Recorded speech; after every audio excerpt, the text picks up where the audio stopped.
Wag na wag kang hahabol dun sa taong binigay mo na lahat, ipinakita mo na lahat kung ano yung tunay na pagmamahal, at nung mga kinakailangan ka niya, mga panahon na tipong wala siyang kausap, ay halos 100% effort at suporta kang nandun sa kanya.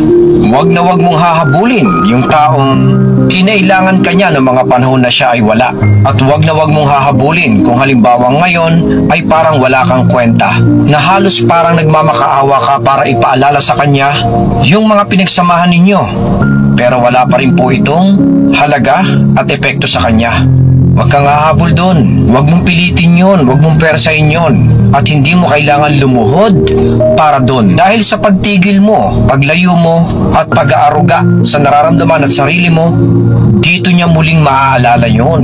Dito niya uling makikita ang kabutihan at value mo. Dahil once upon a time, naging dependable siya doon. Kaya imposible na ito po ay hindi niya hanapin pag wala na at hindi na available para sa kanya. Kaya wag mo nang ipilit o ipagsiksikan, kasi lalo lang bumababa yung tingin niya at lalo ka lang nadidevalue sa pakiramdam niya. Yung biglang pagkawala mo, biglang pagbitaw at biglang pagpapaubaya mo ay mag-iiwan din ng malalim na sugat at impact sa kanya. Doon niya dahan-dahang maaalala at muling papahalagahan kung sino ka.